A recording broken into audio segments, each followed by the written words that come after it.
y travaillons tous. Parole pour 6 minutes. Merci, Madame la Présidente. La semaine dernière, le gouvernement fédéral, par l'entremise de son premier ministre, a annoncé un programme dans lequel c'est une bonification du programme actuel. On passerait de 95% d'objectifs de connexion de Canadiens d'ici 2026 à 98. Moi, comme député de la région d'Abitibi-Témiscamingue, j'ai une crainte très sincère, c'est que le 2% qui reste ou le 5% qui reste dans les circonstances soit chez nous en Abitibi-Témiscamingue. Évidemment, de brancher le dernier citoyen dans le dernier kilomètre ou dans le bout d'un rang et les utilisateurs de camps de chasse ou de chalets, etc., est un défi qui est important. Votre technologie peut être très intéressante pour pouvoir justement être capable de brancher ces gens-là et de s'assurer de se rendre là où le fil n'est pas possible. Est-ce que c'est le cas? Est-ce que l'Abitibi-Témiscamingue fait partie de votre séquence? Et à quel moment on peut voir que les programmes aussi offerts par le gouvernement fédéral puissent s'appliquer pour s'assurer de brancher les gens dans un endroit où ils n'ont pas accès aux services? Je commencerai par Mme Cooper de SpaceX.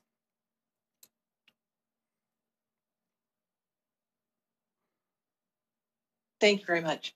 Merci beaucoup.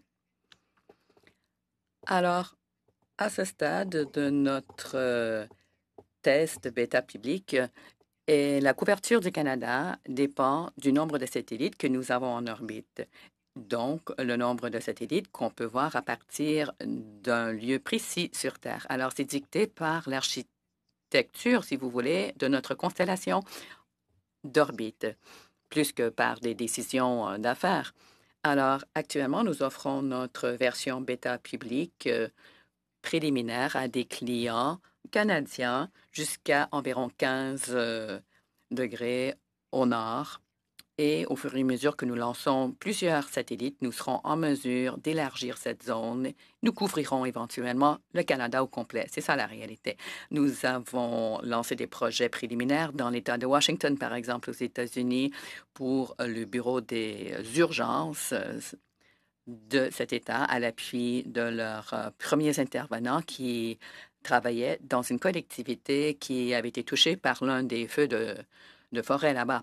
Et même dans cette collectivité éloignée, ils ont pu se servir de Starlink. Vous avez mentionné que vous vouliez brancher la Colombie-Britannique, l'Alberta, la Saskatchewan, le Manitoba, l'Ontario, l'Atlantique. Vous n'avez pas mentionné le Québec. Est-ce que c'est un oubli volontaire ou c'est parce que votre programme ne touche pas le Québec? Actuellement, et surtout à quel moment on peut dire que les citoyens de l'Abitibi-Témiscamingue et les citoyens du Québec vont pouvoir accès à votre technologie?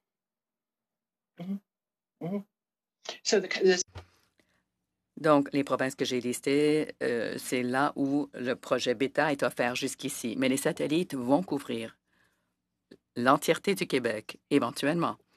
Alors, l'étape à partir de laquelle nous offrons la version bêta publique au Québec dépend plutôt du fait que les tests et les documents à l'appui et les trousses d'installation sont suffisamment stables pour qu'on puisse passer à la traduction vers le français. Actuellement, nous utilisons des services qui sont encore en développement et nous dépendons de l'information de la part des clients pour nous assurer que tout l'équipement fonctionne parfaitement et nous sommes en train de raffiner l'information qui est offerte aux clients. Alors, nous planifions une offre de service au Québec. Nous attendons à ce que le service couvre, question pour l'aspect technique, le territoire au complet, mais nous n'avons pas prévu pour le moment une version bêta publique.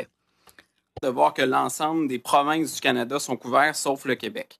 Ceci étant dit, le programme fédéral parle donc de pouvoir supporter. Généralement, ce qu'on comprend depuis les études qu'on fait à ce comité-là, c'est pour à peu près $1 d'investissement public de la part du gouvernement, on s'attend à ce que les compagnies puissent investir $1. Est-ce que cette logique-là vous apparaît rentable et est-ce qu'on peut faire en sorte que ça soit abordable pour le client?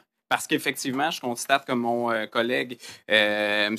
Erskine Smith fait que l'abordabilité à $129 plus une connexion à $149, on ne parle pas vraiment de quelque chose qui est abordable. Et encore une fois, les citoyens des régions davantage éloignées, les milieux ruraux, et je le nomme encore comme l'Abitibi-Témiscamingue, non seulement on n'a pas accès à la technologie, mais en plus, elle coûte beaucoup plus cher que dans les grands centres. Est-ce qu'on peut s'attendre à ce que les prix soient davantage abordables? Puis est-ce que le programme gouvernemental vous soutient suffisamment pour offrir cette abordabilité et cette accessibilité-là?